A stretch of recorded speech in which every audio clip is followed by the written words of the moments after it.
वर्तमान स्वामी के शासन में हम सही भजते हैं। तीर्थंकर जनिंद्र की पीयूष देशना जनिंद्रवाणी मनीष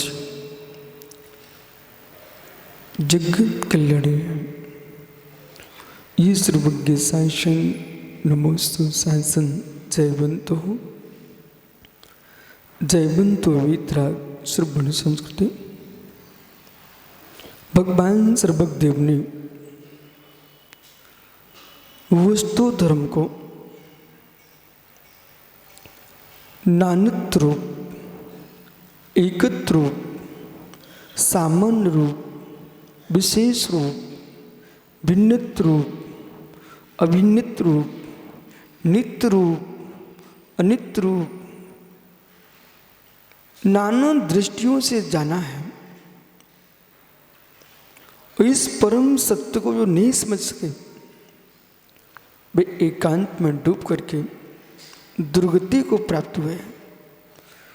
और जिन्होंने वस्तु के नानत्व को जाना है वे समीचीन मार्ग को स्वीकार करके तत्व निर्णय करके आत्मस्थ होकर के सिद्धि को प्राप्त हुए हैं। जब तक तत्व ज्ञान की गहराई नहीं होगी, वस्तु स्वरूप का निर्णय नहीं होगा, तब तक ज्ञानियों परमार्थ में प्रवेश संभव नहीं है। परमार्थ में प्रवेश करना है तो नए निक्षेप प्रमाण का ज्ञान अनिवार्य है। जिसको नए निक्षेप प्रमाण का बोध नहीं है वो जीव पुण्य क्रिया रूप धर्म को कर सकता है। जिसको नए निक्षेप प्रमाण का ज्ञान नहीं है वो पुण्य क्रिया रूप धर्म तो कर सकता है, लेकिन तत्व ज्ञान के निर्णयात्मक दृष्टि का जो आत्म धर्म है उसे प्राप्त नहीं कर सकता। किसी ने कहा ये देव है, नमस्कार करो, सिर टेक देगा। गुरु हैं, नमस्कार करो, सिर टेक देगा। शास्त्र हैं, नमस्कार करो, सिर टेक देगा। सिर झुकाना तत्व निर्णय नहीं है।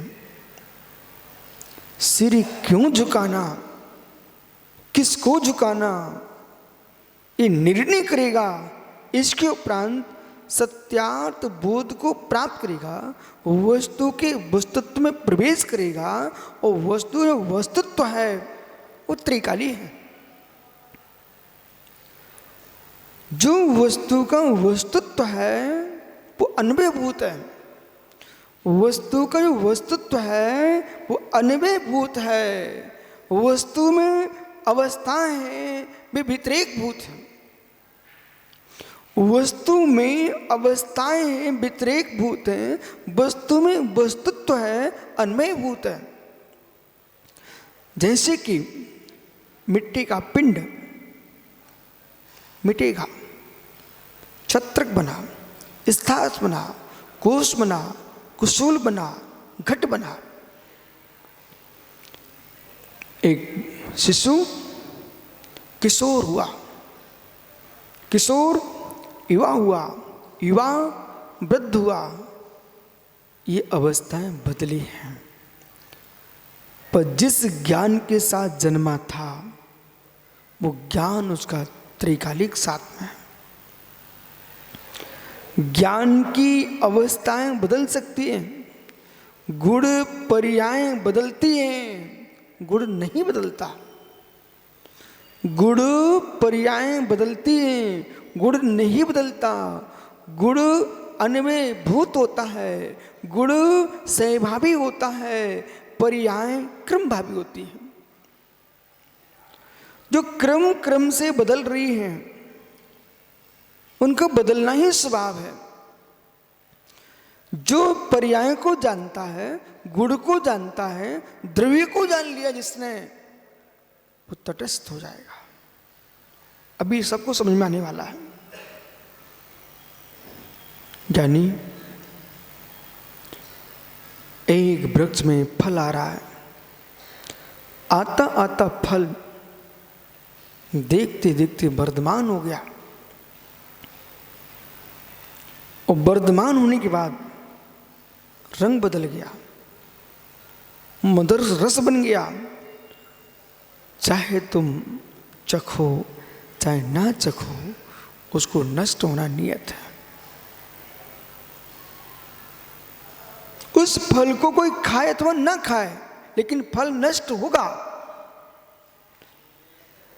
इस पर्याय को प्राप्त करके चाहे तुम वंदना करो, चाहे किसी को बदनाम करो, चाहे किसी का वध करो, चाहे किसी पर दया करो, लेकिन तुम्हारी पर्याय नाश को प्राप्त होगी। वस्तु का परमन स्वभाव है, वस्तु का परमन स्वभाव है। ये निर्णय ध्रुव होना चाहिए मुमुक्षु, ये निर्णय ध्रुव होना चाहिए। वस्तु का स्वभाव परमन है, परमन वस्तु का स्वभाव है, परमन वस्तु का स्वभाव है। वो वस्तु परमनशील है, परमन वस्तु के अभाव में नहीं होता है, परमन वस्तु के सद्भाव में होता है, सद्भाव में ही परमन होता है, और परमन अभाव है। परमन वस्तु के सद्भाव में होता है, परमन वस्तु का सद्भाव है, परमन वस्तु का अभाव है। ध्रुवत्व नहीं होगा, वस्तुत्व नहीं होगा, तो परमन किस में होगा? और परमन वही रहा तो नित्य हो जाएगा, कूटस्थ हो जाएगा। परमन अभाव भूत होता है, परमन सद्भाव भूत होता है। इसलिए जिसने परमन को जान लिया है, परमन को जानते ही वस्तु के पास पहुंचना चाहिए, परमन को जानते ही वस्तु के पास जानना चाहिए। आपको थोड़ी देर से समझ में आता है। परमन को जानते ही वस्तु के पास जाना चाहिए, परमन को जानते ही वस्तु के पास जाना चाहिए। वस्तु के पास चले जाओगे तो परमन में खिन्नत्व नहीं आएगा, और परमन को देख करके वस्तु को नहीं दोगे तो तुमको रोना ही पड़ेगा। कैसे? एक किसान से पूछते अपन, दादा गोपाल दास जी, परमन वस्तु का धर्म है। अब तो आप भाषा समझ चुके हमारी। दाना डाला खेत में, हाथ का दाना नष्ट हो गया, गया बोरी की बोरी गई खेत में। यदि किसान हाथ के दानों को मिट्टी में नष्ट होते देख रहा है, यदि किसान हाथ में लिए दानों को खेत में नष्ट होते देख रहा है, तो किसान कष्ट में है। पुनः सुनिए, यदि किसान हाथ में लिए दानों को मिट्टी में खेत में डालते हुए नष्ट देख रहा है, तो किसान कष्ट में है। जबकि जो दाने डाले हैं वे नष्ट होते हैं, भयभूत हैं। यदि किसान दानों को नष्ट होते देखता है तो कष्ट में आ जाएगा। किसान दानों को नष्ट होते देखते हुए भी उसमें अंकुरित का उत्पाद देखता है। खेत में जैसे चना डाला तो चना जैसा दिख रहा था वो नष्ट होगा नियम से। उसके अंदर अंकुर आएगा और अंकुर यूं चला जाएगा नीचे, फिर ऊपर यूं पत्ते आएंगे दो। सबसे पहले दो पत्ते आएंगे, बराबर कुछ दिन बाद तीसरा पत्ता खुलेगा। अब जो चना तुमने डाला था वो चना तो वहां दिखाई नहीं दे रहा है। जब प्रथम बार दो पत्ते आए थे उसके ऊपर चने का खोखला भी था। कोई भी बीज, चाहे सेम हो, चाहे लौकी हो, चाहे मेरे मित्र खरबूज हो, तरबूज हो, कोई भी बीज हो जमीन में डालोगे अंकुर फूटेगा, अंकुर जमीन में जाएगा, उसकी जड़ रूप, और एक ऊपर अंकुर आएगा। उस अंकुर के ऊपर जो मूल वस्तु थी, मूल दाना था, मूल बीज था, वो 2 पत्तों के ऊपर मिलेगा आपको। देखा कभी? नहीं देखा तो पहले मनु खेती करके आओ, खेत में देख के आओ। वो बीज का मतलब, वो बीज को देखना बहुत जरूरी है। पीसी जैन साहब, वो बीज को देखना बहुत जरूरी है। मतलब वो बीज कह रहा है, कौन सा बीज? अंकुरित हो चुका है, जड़ जमीन में जा चुकी है और 2 पत्ते ऊपर आ रहे हैं। उन 2 पत्तों के ऊपर एक कवच है। वे 2 पत्ते कौन से मालूम? वे 2 पत्ते किसके हैं? वे मोटे रहते हैं, मोटे रहते हैं।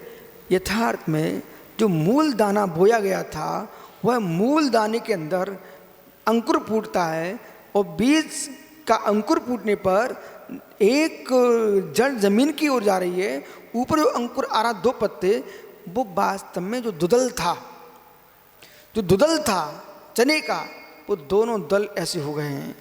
उसी ने वृद्धि प्राप्त की है, बेई हरे हो गए हैं, बेई हरे हो गए हैं। और मेरे मित्र, वो जाकर के कुछ दिन ऊपर रुकेंगे, दिखेंगे, इसके बाद वे नीचे टपक जाएंगे। बीज का जो फल पत्ता निकलेगा वो आगे पौधे के रूप में जाएगा। पूछो किसी ज्ञानी से, पंडित जी बराबर है प्रोफेसर साहब। अब विषय यहां पकड़ना है, यानी विषय क्या पकड़ना है? विषय ये पकड़ना है, उसी चने से जड़ निकली, उसी चने से अंकुरण, और जो चने का छिलका था वो अंकुर के ऊपर बराबर आया हुआ है, और जो चने के फलियां थी अंदर, वे पीली नीली होकर के, हरी होकर के यूं आकर टपक गई। अब देखना हमारे लिए, अब हमारे देखना है कि किसान चने को नष्ट आंखों से देख रहा है कि नहीं।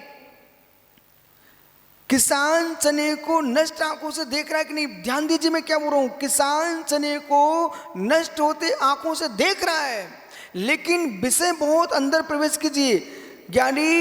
ज्ञानी निरव यो नाश नहीं हुआ, निरव यो नाश नहीं हुआ, निरव यो नाश हो जाएगा, तुम सुगत हो जाओगे, बुद्ध हो जाओगे। निरव यो विनाश नहीं हुआ, चने का कवच बाहर निकल गया, चने के दाने के अंदर फलियां अंकुरण हो चुका है, लेकिन किसान चने का नाश नहीं देख रहा है। किसान चने में उत्पाद देख रहा है, और उत्पाद जिसमें देख रहा है, जो द्रव्य था पुद्गल, वो नष्ट नहीं हुआ है। इसलिए किसान प्रसन्न है कि बीज अंकुरित हो चुका है। और जिसने ये देखा हो कि मेरा चना नष्ट हो गया, उसे रोना पड़ेगा। और जिस किसान ने ये देखा है कि बीज अंकुरित हो गया है, अब पौधे के रूप में आ गया है, दाना पौधा हो गया है, किसान मुस्कुराएगा। इसी प्रकार से अब वो क्या देख रहा है? द्रव दृष्टि से भावी पर्याय देख रहा है। निरवय विनाश नहीं है, भावी पर्याय देख रहा है किसान, कि जो बीज मेरा था वो अंकुरित होकर पौधे में बदल चुका है। अब पौधा वर्धमान हो रहा है, प्रतिक्षण पर्याय बदल रही है, प्रतिक्षण पर्याय उसकी बदल रही है। और कुछ दिन बाद उसी जो दाना छोड़ा गया था मेरे में, उसमें पुष्प आ गए, पौधा फूलने लगा, किसान फूलने लगा, पौधा फूलने लगा, किसान फूलने लगा। और यानी पौधे में, फूल के अंदर पुनः फल आ गया। और फल आते आते किसान की मुस्कान बढ़ते चले रही है। फल आते आते उस फल के अंदर गेटी में दाना भी आ गया। एक चना डाला था, एक चना डाला था, और एक पौधे में मित्र सैकड़ों चने आ चुके हैं।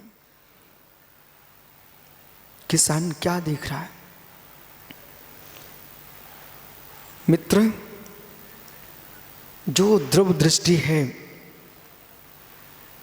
जो द्रव दृष्टि है, इस द्रव दृष्टि के बिना खेती भी नहीं हो सकती। इस द्रव दृष्टि के बिना संतान का जन्म नहीं हो सकता है। इस द्रव दृष्टि के बिना कोई जीव सिद्ध भगवान नहीं बन सकता।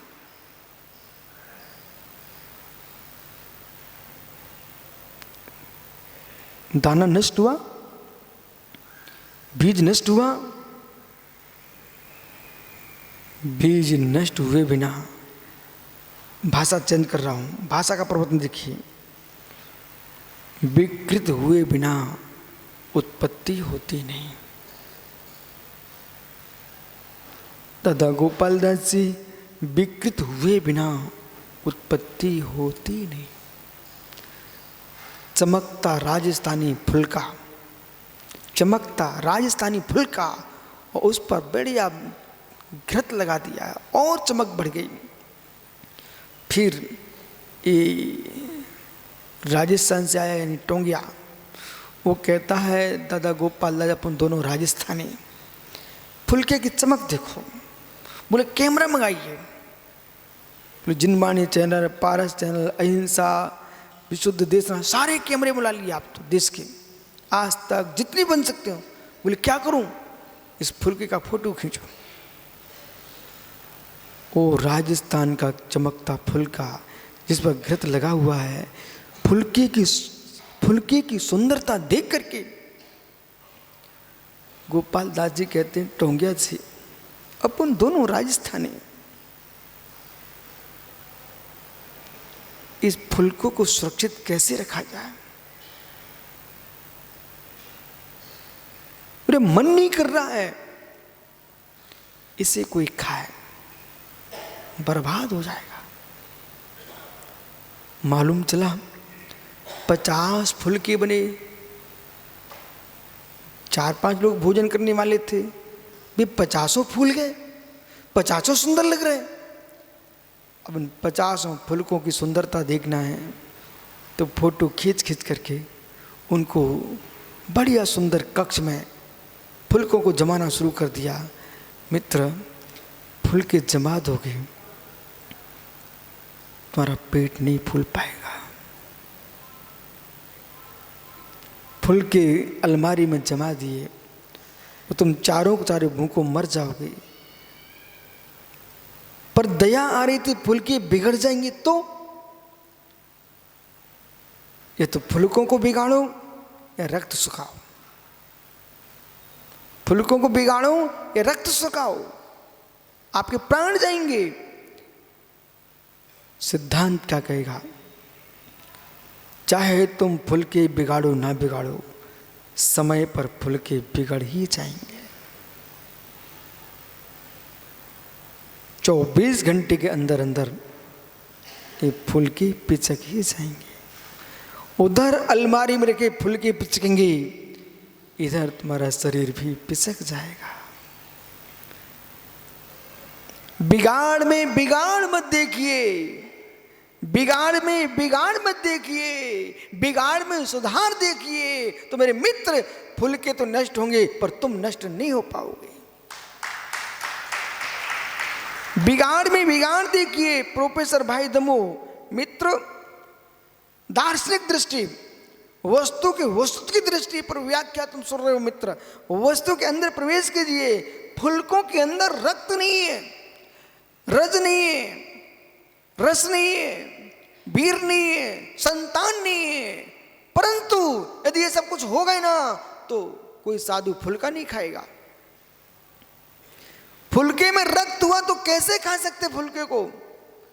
पर फुलके के बिना रक्त नहीं है, रस नहीं है। मेरे मित्र, रस नहीं है, अस्थि नहीं है, मज्जा नहीं है, मैदा नहीं है, शुक्र नहीं है। फुलका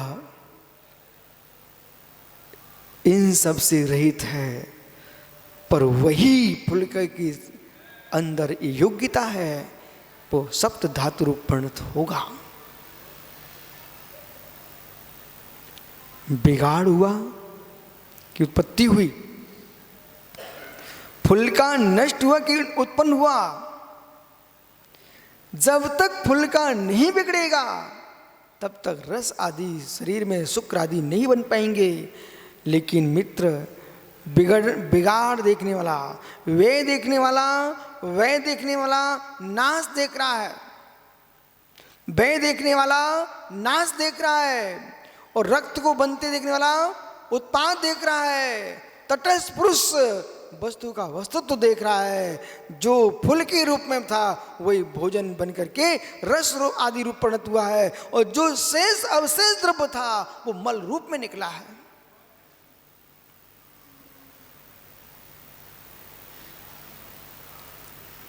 ये कोई वैज्ञानिक नहीं बोल रहा है,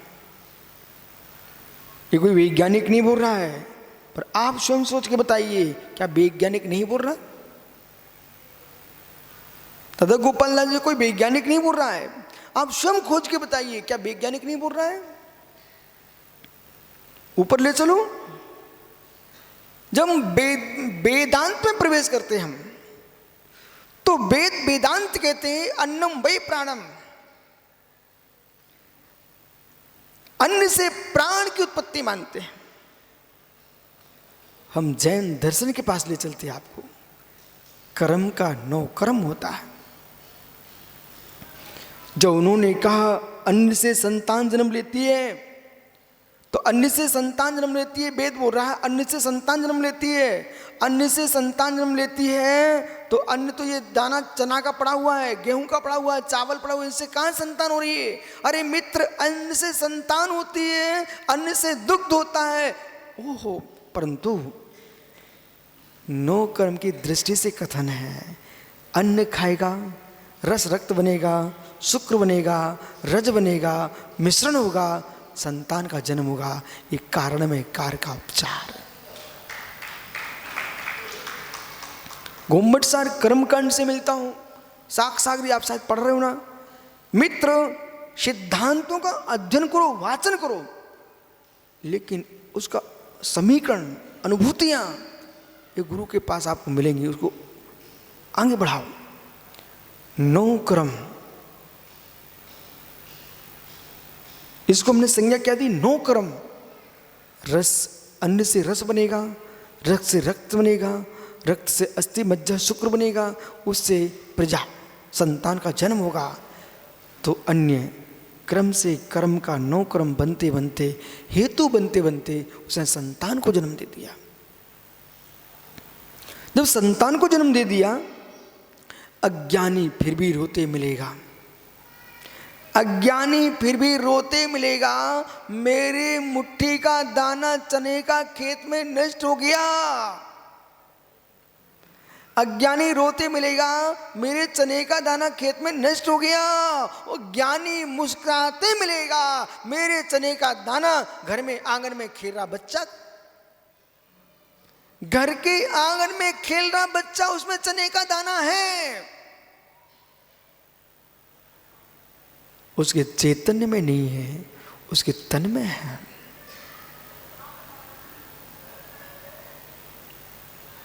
नहीं समझ में आ रहा?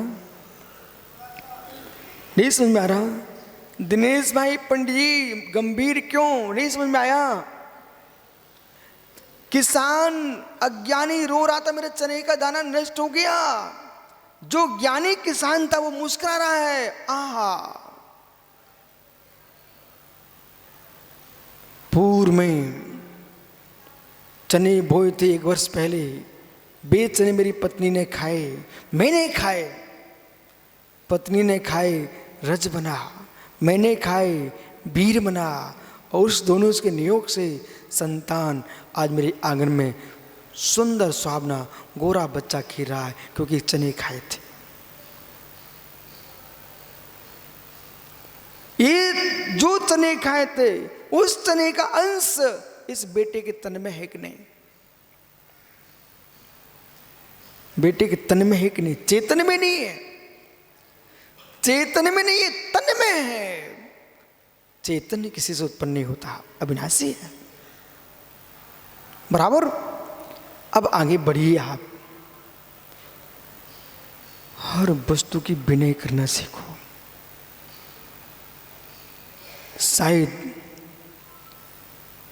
अन्नम वै प्राणम, अन्न ही देवता, ये सब बातें सुब्रत साहब लोगों ने सुनी हैं, पढ़ी हैं, परंतु ना समझ के कारण लोगों ने बोली हैं, इसलिए मिथ्यात्व में रख दिया गया। इसी को हम समीचीन सम्यक रूप में प्रूपणा करते हैं। अब अन्न को हम देवता बोलते हैं, जल को भी देवता बोलते हैं। पर तुम अर्घ लेके पहुंच मत जाना, मेरी बात को सुनना पहले। अन्न देवता कैसे? जो देवता पंच परमेश्वरी देवता, आप मुराज देवता हो, यदि आपके प्राणों को भी जीवित रख रहा है तो अन्न रख रहा है, तो आपके उपकार कर रहा है। अन्न देवता जो संतान जन्म ले रही है उसमें अन्न सहकारी बन रहा है, वो मित्र उस संतान के शरीर के लिए अन्न ने काम किया है, वो देवत्व के रूप में जन्मा है। अन्न देवता। दिनेश, क्या मूलाचार का स्वाध्याय किया? क्या भगवती आराधना का स्वाध्याय किया? क्या मणिकर्णिका का स्वाध्याय किया? क्या मूलाचार प्रदीप का स्वाध्याय किया? क्या चारित्रसार का स्वाध्याय किया? क्या आचार सार का स्वाध्याय किया?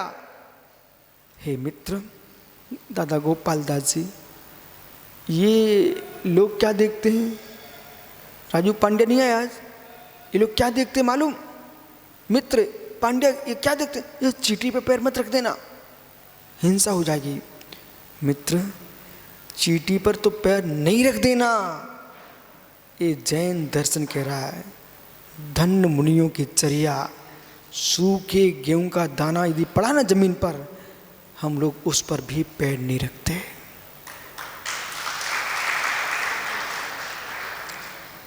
किसी वृक्ष के पीपल, पाकर, गूलर के नीचे से निकलता हूं ना, जब अचानक निकलना पड़ जाए, एक एक अंगूठे के बल पर निकलना पड़ता है, उसके फल पड़े हुए हैं, उनके दानों पर भी पैर नहीं रखता जैन मुनि। बोले क्यों? वो तो जीव नहीं दिख रहे ना। अभी रहस्य में बताता हूं आपको। इसलिए भैया, विद्यालयों में, कॉलेजों में ये गुण रहस्य खुलना चाहिए, और तब लोगों को मालूम चलेगा ओ हम जैन दर्शन के बारे में क्या सोचते हैं। आपने सुदीप दिल्ली का नाम सुना होगा, प्रोफेसर सुदीप दिल्ली, आचार्य विद्यानंद महाराज जी के पास लंबे समय तक उन्होंने काम किया। सुब्रत साहिब सुदीप प्राकृत के विद्वान हैं। जो प्राकृतिक का विद्वान है, वो एक दिन हमसे बोले, महाराज जी, हमने यूनिवर्सिटी दिल्ली में एक लेक्चर दिया, उस लेक्चर में हमारा विषय प्राकृत है। अब जैन दर्शन के नाम से तो पढ़ा नहीं सकते, पर भाषा के नाम से तो पढ़ाना पड़ता ना। आखिर में प्राकृतिक पढ़ाएंगे तो कोई साहित्य तो चाहिए ना। तो वो अपने कॉलेज में प्रतीकरण सूत्र लेके पहुंच गए। क्या लेके गए? प्रतीकरण सूत्र। यदि दर्शन करना पांडे मेरे पास हम लोग प्रतिदिन करते हैं प्रतीकरण, तो प्रतीकरण सूत्र लेके पहुंचे, और प्रतीकरण सूत्र में वीर भक्ति की अंजलिका पढ़ी उन्होंने, उसका अर्थ किया। आमिलिंदवा पामिलिंदम्बा पेलिंदम्बा, जब इसका अर्थ किया, जितने छात्र बैठे थे उनके टप टप आंखों में आंसू टपक रहे थे। बोले हम समझते हैं क्या बोल रहे हैं। अब देखिए, इंडिया जीवा संखेजा संखेजा, बड़पतिकाय जीवा अड़ंता अड़ंता। ओह मित्र, बड़पतिकाय जीवा अड़ंता अड़ंता, बाव का जीवा संखेजा संखेजा, तेव का जीवा संखेजा संखेजा। ओहो, पूर्वी का जीवा संखेजा संखेजा, तेजो का जीवा संखेजा संखेजा। ये अब ये सूत्र क्या बोल रहा है? पृथ्वी का एक जीव संख्यात संख्यात, जल का एक जीव संख्या संख्यात, अग्नि का एक जीव संख्यात संख्यात, मित्र वायु का एक जीव संख्यात संख्यात, और वनस्पति का एक जीव अनंत अनंत। देखो जहां देखो वहां, काई से लेकर के बड़े बड़े वृक्ष तक सब वनस्पति का है। अब देखना, अंकुन्ना छिन्ना भिन्ना, हे स्वामी, हे प्रभु, मेरे से छिन्न हो गए हूँ, मेरे से भिन्न हो गए हैं, पैर से रुंध गए हूँ, दलित हो गए हूँ, आतापित किए गए हूं, प्रतापित किए गए हूं, तस्मिच्छामि टुकड़ा।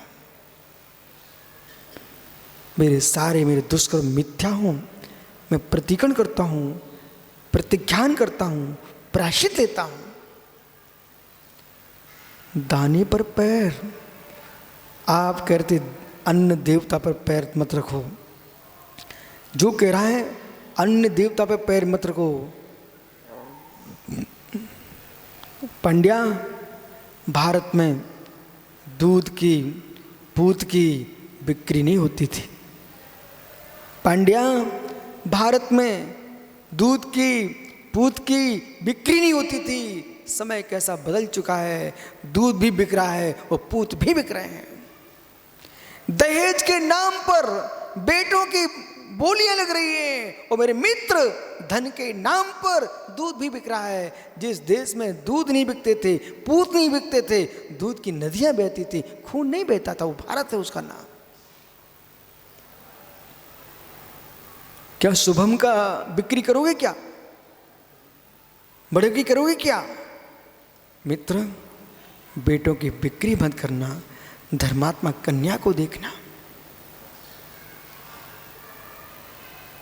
अभी सुब्रत साह जैसे लोग मौन लिए बैठे हैं, बोलते ही नहीं कुछ। एक समय था अड़ोस पड़ोस के लोग घर में आए ना, ऐसे लोटा भर के दूध दे दिया जाता था। हो अब तुम दूध की बात कर रहे हो?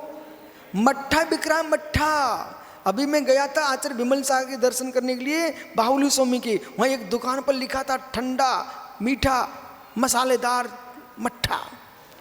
ओहो हो मित्र, अब तुम मट्ठे की बात करें गुरुजी। कल एक सज्जन मेरे पास है, गुरुजी आशीर्वाद दे दो। मैंने की किस बात का? बोले पानी की मशीन लगा रहा। मैंने पानी की मशीन? बोले पानी भरूंगा, पानी बेचूंगा। पानी के पाउच बेच रहे हो? कलयुग, तू पानी बिकने लग गया है, अब क्या हो सकता है? अरे प्रोफेसर, पानी ही नहीं बिच रहा है। एक जमाना था प्रतिष्ठाचार आते थे, मेरे मित्र तंत्र मंत्रवादी आते थे, उसके घर का पानी नहीं पीते थे, कुछ भी नहीं खाते थे, वो काम करके चले जाते। आज पानी ही नहीं बिक रहा है, जिन्नीवाणी बिकने लग गई। जब तक दिनेश को लिफाफा नहीं दिखाएंगे तब तक प्रवचन नहीं करेगा भाई। तुम तो सुनते रहो। जिन्नीवाणी बिचने लगी हो। हे कलयुग, हे कलयुग। भागवत गीता में तो लिखा कि परीक्षित ने कहा कि कलयुग कहां आएगा? तुम राजा के मुकुट पर आएगा, तू तो पंडितों के मुख में भी आ गया। भागवत गीता में लिखा हुआ है कलयुग कहां कहां आएगा, तो सबसे पहले बोले कलयुग आएगा, राजा के मुकुट पर आएगा। ओह, राजा के मुकुट पर आएगा? सारस्वत जी, वो कलयुग तो विद्वानों के मुख में ही आ गया। बोले जब तक लिफाफा की बात नहीं करोगे तब तक हम तुम्हारा काम नहीं करा पाएंगे मित्र। जबकि होना ये चाहिए था कि विद्वान आकर के प्रतिष्ठा आदि कार्य करे और समाज उसका भरपूर सम्मान करे, उसका भी घर चलना चाहिए। लेन देन की बात नहीं होना चाहिए। इतिहास खोल के देख लो, चाहे राम की शादी हुई हो, चाहे श्याम की शादी हुई हो, चाहे भरत चक्रवर्ती की शादी हुई हो, किसी ने दहेज मांगा नहीं है। उन्होंने, उनके माता पिता ने भेंट दिया है। राजू कितने मांगे? हो मालूम? ओ मित्र राजू, कोई व्यक्ति कुंवर कलेवा में बैठा, कुंवर कलेवा में बैठा और रोटी नहीं खा रहा। बोले क्या चाहिए इसको, क्या चाहिए इसको, क्या चाहिए? अब गोपाल दास जी, मैं तो जानता नहीं था, बहुत छोटे में एक बारात में मुझे भेज दिया गया। अब मैंने देखा कि एक मंडप के अंदर वो दूल्हा बैठा हुआ है, ऐसे बैठा भगवान जैसा। मैंने कहा सब तो परोस दिया आपने, इसको खा क्यों नहीं रहा है? अरे लला तुम बेटा जानती नहीं है। बोले मुझे जानती नहीं, इससे तो पूछ रहा हूँ, बताओ ना। ये बुजुर्गों की पहली भूल है कि बच्चों की बात को यूं ही टाल देते हैं, जबकि बच्चे ही सीखते तब बूढ़े होते हैं। एक सज्जन बोले अरे ये रूठ गया है। क्यों? क्या चाहिए? वो कह रहा है सोने की चैन चाहिए है, गाड़ी चाहिए है और बहुत सारी सामग्री बोल दी है। मैंने कहा कितना पागल मूर्ख आदमी है, मैंने तो कह दिया। बोले क्यों, ऐसा क्यों बोलता बच्चा? इसलिए बोलता हूँ जो दूल्हा है ना ये अरबपति के घर का है, और मतलब छोटी सी एक चेन के पीछे रूठा बैठा भोजन के लिए कितना पागल आदमी अपने घर की दुल्हा रहा है, और पक्के में कोई नारी ने समझा के भेजा होगा। ये माता बहनें समझा के भेजती हैं यहाँ से रूठ जाना। अरे नारियों की बात में आओगे ऐसी नाक कटाओगे अपनी। अरे कोई अपनी कन्या दे रहा है, तुम्हारा घर चलाने के लिए बसवा रहा है, और तुम वहां रूठे बैठे हो किसके पीछे?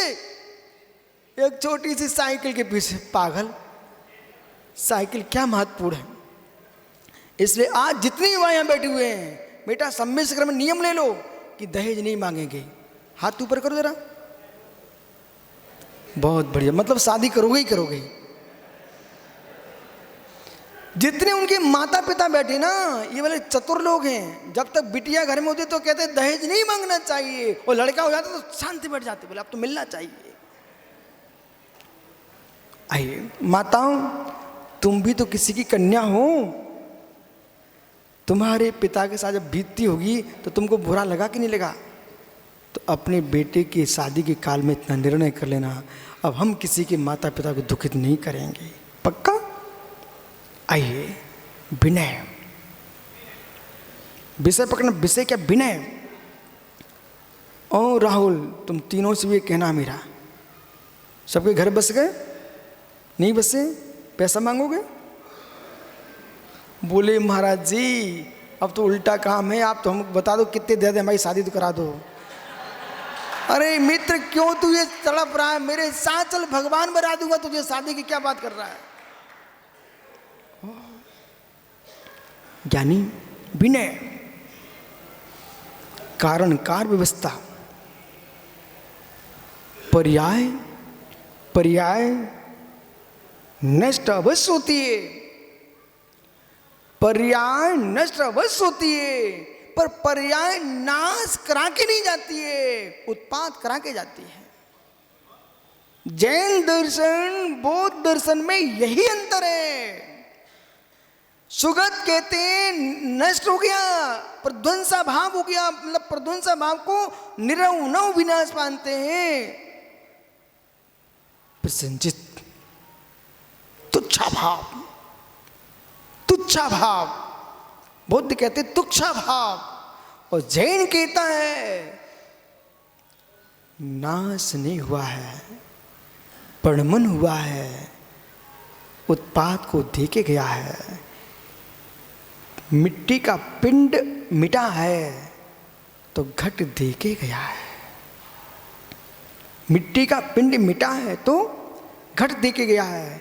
पिंड नहीं मिटेगा तो घट अतुल नहीं मिलेगा, और पिंड मिटा है तो घट बना है। इसलिए कोई भी पर्याय नष्ट होगी तो आपको नवीन पर्याय देके जाएगी।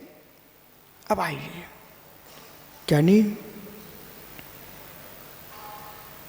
जो जो उत्पन्न होता है उसका नाश होता है पर्याय दृष्टि। जो जो उत्पन्न होता है, अब भी जो आप लोग सुन रहे हो ना, यहाँ सुनते समय समझ लेना कठिन नहीं है। घर जाने के बाद आपको समझ लेना चाहिए 24 घंटे।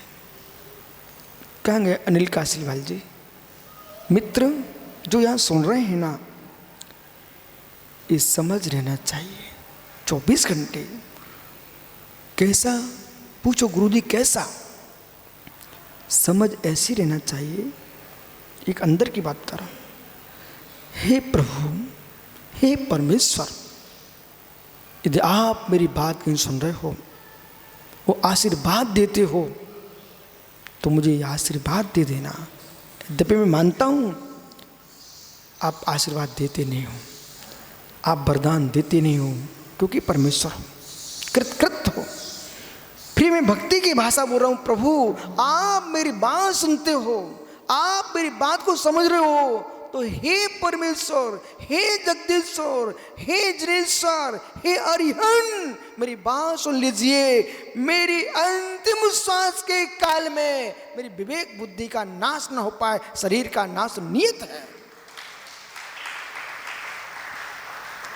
मात्र मैं इतनी बुद्धि चाहता हूं, जब मेरी अंतिम श्वास निकलने का समय आए तब मैं ये भेद विज्ञान देख सकूं, जो छूट रहा है वो छूटने ही वाला है, जो छोड़ के जा रहा है वो नष्ट होने वाला नहीं है।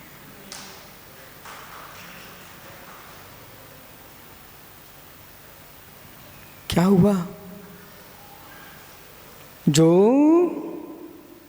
देख सोनू मोनू, वैराग्य हो तो इस विषय को ध्यान में रखना बेटा। युवा त्यागी वृंद है, युवा मुनिराज है, युवाओं की भीड़ देख के प्रभावित मत होना। अंदर का वृद्ध आत्म गुरु बोले कि छूटने वाला तो छूटेगा, इसे जो छोड़ के जाता है वो कभी नहीं छूटेगा।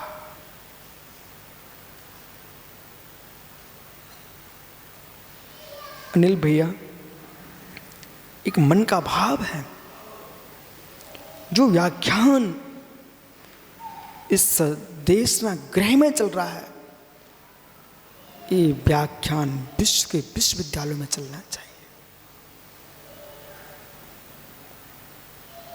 विश्व की यूनिवर्सिटियों में चलना चाहिए।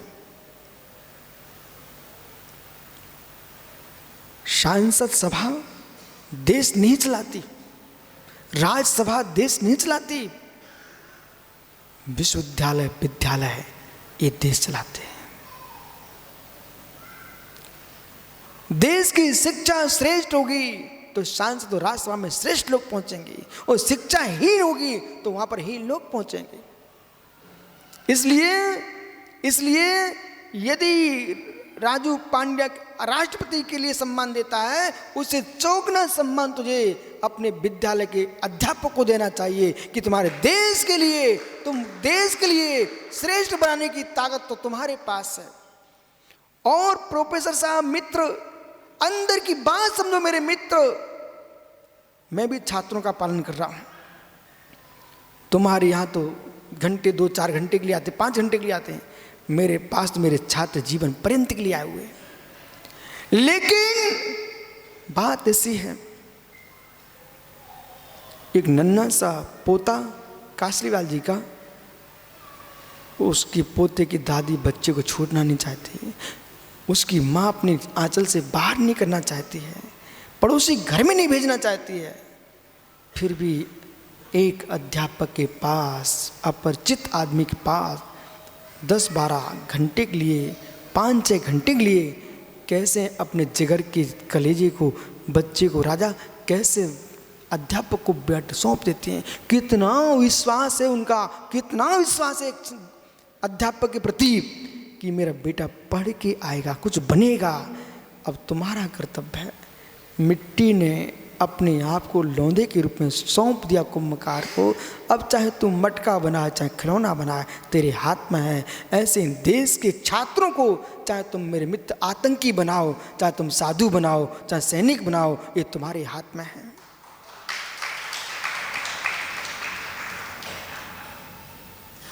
इनके माता पिता ने मुझे सौंप दिया है। यदि सम्मत सागर जी, यतन जी, यदि मैं आपको जोर से डांटू बना तो बेटा यही मान के चलना, तुम्हारे माता पिता बोल के गए थे, हमारा मिट्टी का लौंदा है, कुछ समझता नहीं है, आप संभाल के रखना। याद को तुम्हारी माँ बोल के गई थी। इसलिए उद्देश्य क्या है कि मित्र, आत्म पतन भी ना हो, वो व्यवहार पतन भी ना हो, आत्म उत्थान हो, व्यवहार उत्थान। पीयूष बेटा माता पिता सौंप के गए हैं आपको। सोनू यहाँ जितने भी त्यागी व्रती हैं, एक भी भक्के नहीं आए, बड़े प्रेम से उनके माता पिता सौंप के गए, लो महाराज बेटा आपका है आज। बोल हार्दिक। कोई ये कहें कि हाथ पकड़ लिया विश्व सागर अब तो गया काम से। मित्र, हाथ पकड़ा नहीं जाता है, हाथ पकड़ाया जाता है।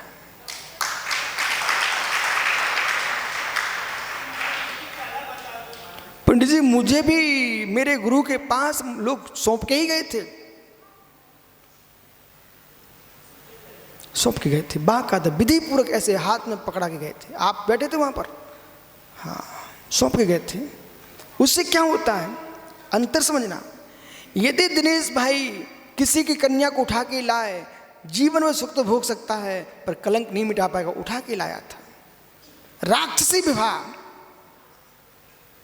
और यदि माता पिता ने पाणी ग्रहण कराया है, देव विवाह, ऐसे आके भक्के आ जाए और एक दिन में ही आया मूड़ के रख दो, बोले मुनि बन गया, नहीं, विधि पूर्वक उसके माता पिता जन परजन उसको सौंपने आएंगे और फिर मेरे जीवन में मुस्कुराएगा, मेरी माता सौंप के गए पिता। फिर मैं भी सोचूंगा पीयूष अब अधिकार जय कुमार का नहीं है, अब अधिकार विशुद्ध सागर का है, तुमको ढलना मेरे अनुसार पड़ेगा। निखिल बराबर स्वर्ग में बैठे पिता भी बेटा तेरे मुस्कुरा रहे हैं कि मेरा लाल सम्मेशकर में साधना कर रहा है। कोई भी त्यागी वृंद, चिदम भाई, रवि, अभिषेक, वो सोच रहा मेरा नाम ही नहीं लेते। अंकुर, मोनू का भी दिन आता, लेकिन क्या कर सकते हैं, अब क्या आएगा। साधु बन सकते हो पर वो बाल ब्रह्मचारी शब्द कभी नहीं ला पाओगे। आइए, रविंद्र आत्मा ने सौरभ सोच रहा है मुझे भाग्य का ही नाम ले दो गुरु जी। अरे ज्ञानियों, विनय रहस्य कुछ दूसरा है। इस सारी व्याख्या में मुमुक्षु पटना विनय। जब हमने कहा चीटी पर दया करो, जीव द्रव की विनय, फिर हमने कहा गेहूं का दाना पड़ा है, तब हमने गोपीलाल दास जी का नाम लिया था। बोले गेहूं का दाना पड़ा है, मुनिराज उस पर पैर नहीं रखते। बोले क्यों? इसके अंदर अंकुरण होने की योग्यता है, ये योनि भूत है, उस पर भी जैन मुनि कभी पैर नहीं रखते हैं। यदि धोखे से पैर पड़ भी गया हो ना, अपने गुरु के पास जाकर मुनिराज प्रायश्चित लेते हैं, प्रायश्चित लेते हैं। कहाँ दाने पर पैर रखने के लिए निषेध है और कहाँ गाय बैल भैंस ऊंट जैसे प्राणियों को लोग गले घोंट के धर्म बनाते हैं, वो धर्म नहीं है, घोर पाप है। सर्वांगीण एक प्रवचन हो, लेकिन सर्वांगीण व्याख्यान होना चाहिए है। विनय, विनय, जीवास्ति काय की विनय, अजीवास्ति काय की विनय, धर्मास्ति काय की विनय, अधर्मास्ति काय की विनय। मेरे मित्र, आकाश अस्ति काय की विनय, काल अस्ति की विनय, पुद्गल अस्ति काय की विनय, जीव तत्व के विनय, अजीव तत्व के विनय, आस्त्रों के विनय, बंद के विनय, संबर की निर्जरा के विनय, मोक्ष तत्व के विनय। इनकी आसाधना भी करोगे तो मिथ्यात्व का बंध होगा। पर कैसे विनय करें? विनय के हेतु अलग अलग होंगे। पंच परमेष्टि के विनय, जो वस्तु जैसी है, बैठो भैया, जो वस्तु जैसी है उसको वैसी देखो, अन्य नहीं, अन्यथा नहीं। माँ सिलबट्टे पर चटनी पीस रही हो, उसमें भी दया रखना, उस पर भी दया रखना। बोले क्यों? पेट भरने के लिए भोजन बनाना, सिलबट्टे पर रोज करके और खटाई नमक आदि द्रव्यों पर गुस्सा करके नहीं। आप जी नहीं पा रहे हो इसलिए खाना पड़ रहा है, पर उस खाने पर भी दया करना। हाँ, क्या रहस्य। प्रत्येक विद्वान को, संजय पंडित जी, प्रत्येक विद्वान का धर्म है, प्रत्येक आचार्य मुनिगण का धर्म है। तीर्थंकर जैसा महाप्रज्ञ पुरुष एक एक बात समझा के गया है।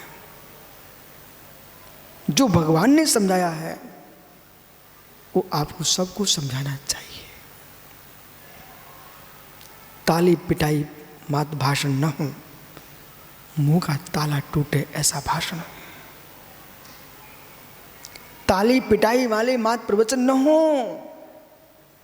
जीवों की अज्ञान के ताले टूटे ऐसा प्रवचन हो। हर व्यक्ति को मालूम चल जाए ये व्याख्यान मेरे लिए है।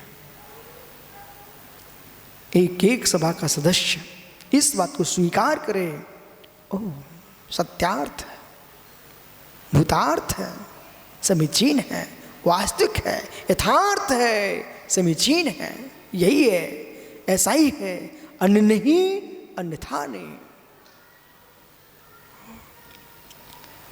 इसलिए परम सत्य है, विनय करने से बुद्धि बढ़ती है। आपको मालूम,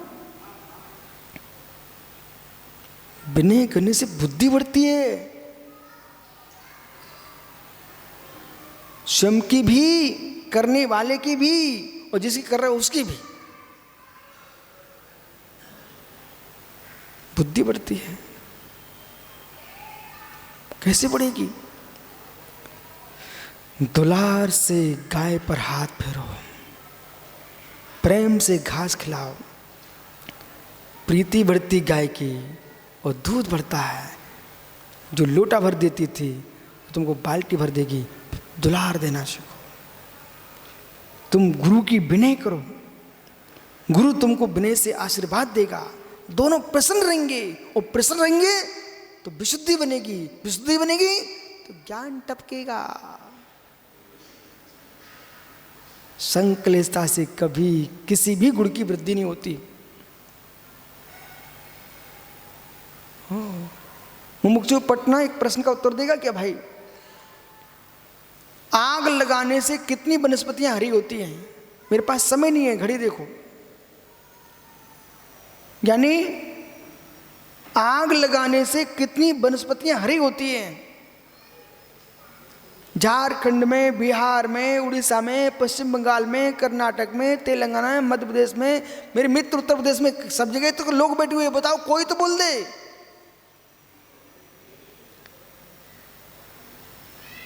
आग लगाने से सुरेंद्र सेठ, गंगपाल मित्र खड़े हो जाओ। आपके बिहार में ऐसी कौन सी वनस्पति है जिसमें आग लगाते जाओ फल देती जाएगी? है कोई? नहीं है। है मित्र, तो ऐसी भी कोई खेती है जिसमें पानी दो तो फसल नहीं आएगी? हैं? और मुमुक्षु टोंगिया बोल भैया, एक टोंग एक गंगवाल, तो दोनों निर्णय करके बोलो। आपकी राजस्थान में ऐसी कौन सी फसल जो पानी देने से सूख जाती है? चंद्रपुर महाराष्ट्र, तो वे इतने मोटे मोटे हरियारे, वो आग से हरियारे की पानी से। थोड़ा लोगों से दूर खड़े होना, नहीं तो मालूम कुछ लोग दुबले पतले इसलिए घबरा रहे कि भाई ये पहाड़ गिर ना जाए मेरे ऊपर। अब प्रश्न ये ना भैया, चंद्रपुर ये आप दूध पानी से हरे हो रहे हैं कि आग लगने से हरे हो रहे हो? कैसे जीव? एक भी नहीं बोल रहा, तीन खड़े एक भी नहीं बोल रहे। गंगवाल जी, वनस्पति हरी भरी किससे होती है? हैं? आग से? मैंने तो जंगलों में देखा, जगह जगह बोर्ड लगे हुए हैं, भैया जंगलों की आग से रक्षा करो, जंगलों की आग से जगह जगह बोर्ड लगे हैं। आप मेरे साथ बिहार को ना पैदल, तो सब कुछ देखने को मिलता है। हर जंगल के पास बोर्ड लगा हुआ है। क्या लिखा है? वन की रक्षा करो। यानी चंद्रपुर वन की रक्षा करो। किससे? आग से। कहीं नहीं लिखा कि वन की रक्षा करो पानी से। ऐसे ज्ञानियों, विनय पानी है, विशुद्धि पानी है। इससे मेरे मित्र, पानी से वनस्पति लहराती है, फलित होती है। ऐसे विनय से ज्ञान फलित होता है। और कैसा है? अवनय आग है, इससे बने बनाए जंगल झुलस जाते हैं। बैठ जाओ सब लोग। हो। अनंग सागर जी, पानी से फसल उगती है, आग से नहीं उगती। कह देना सब ज्ञानियों से, अग्नि से फसल नहीं उगती, पानी से फसल उगती है। ऐसे ही ज्ञान अहंकार से नहीं उगता है, ज्ञान विनय से उगता है।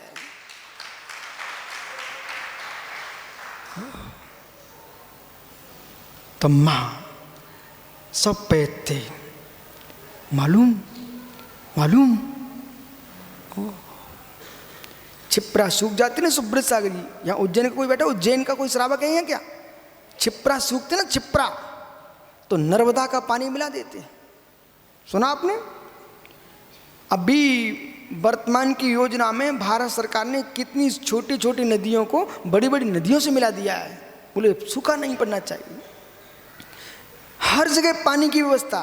जो क्षेत्र सूखा घोषित होते थे ना, वे हरी भरी फसल दे रहे हैं। जहाँ कभी ज्वार बाजरा होता था ना, वहाँ गन्ने उगा रहे लोग, गन्ने। ओह, क्यों? पिन्ने पानी मिल गया इसलिए। अपने गुरु भाइयों से कह देना, कमरे में बैठे बैठे सूख जाओगे, थोड़ा पानी लिया। है दया आपके अंदर, तो कल से उनको विचारों को लेके आना। दयाहीन है, करुणाहीन है, उन पर दया कर देना आप।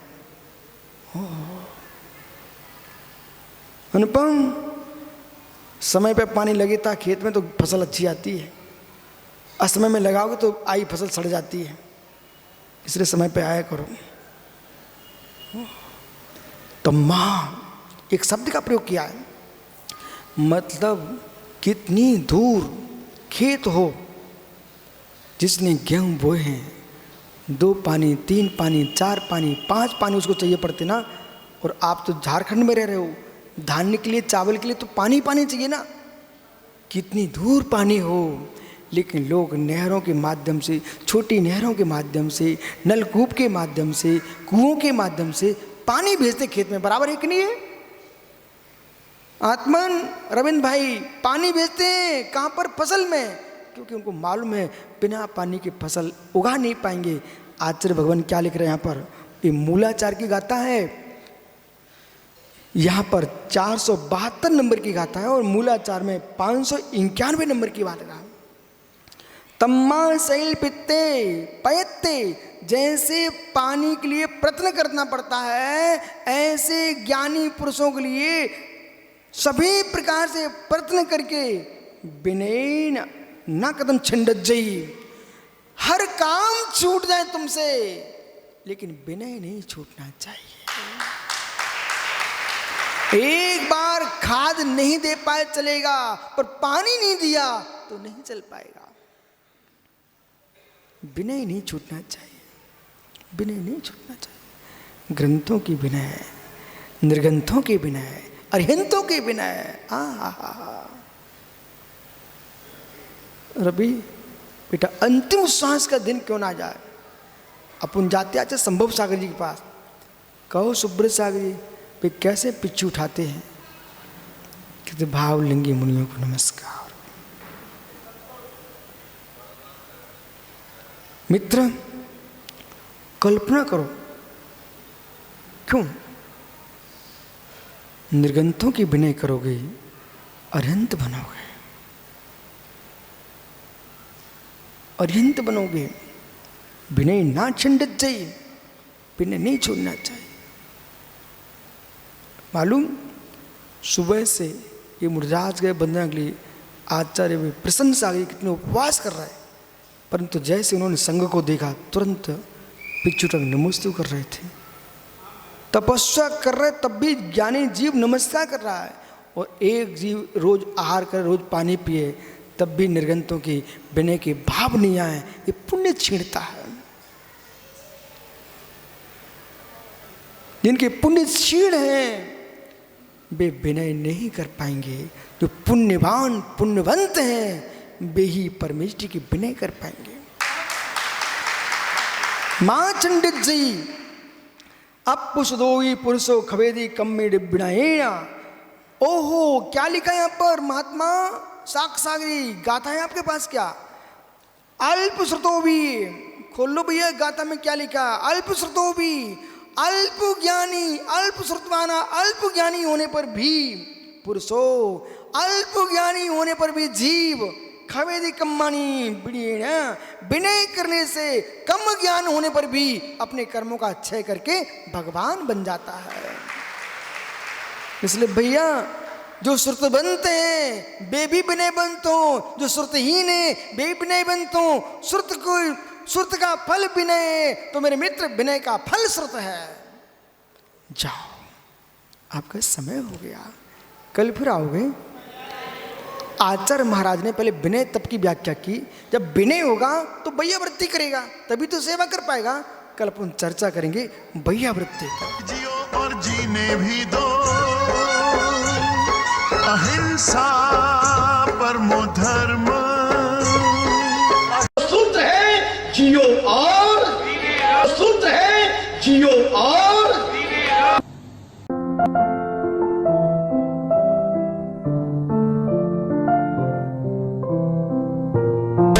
जैन हलचल देखते रहें, रोजाना आपके मोबाइल पे भी आएगा जैन हलचल।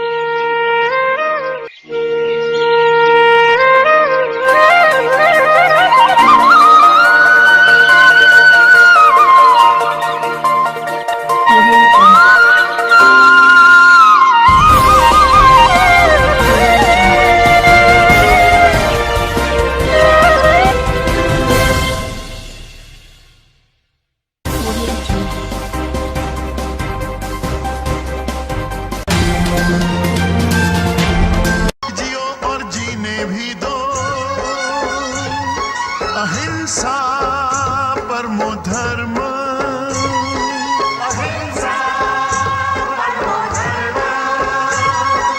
जीने का अधिकार है सबको, अहिंसा परमो धर्म। जियो और जीने भी दो,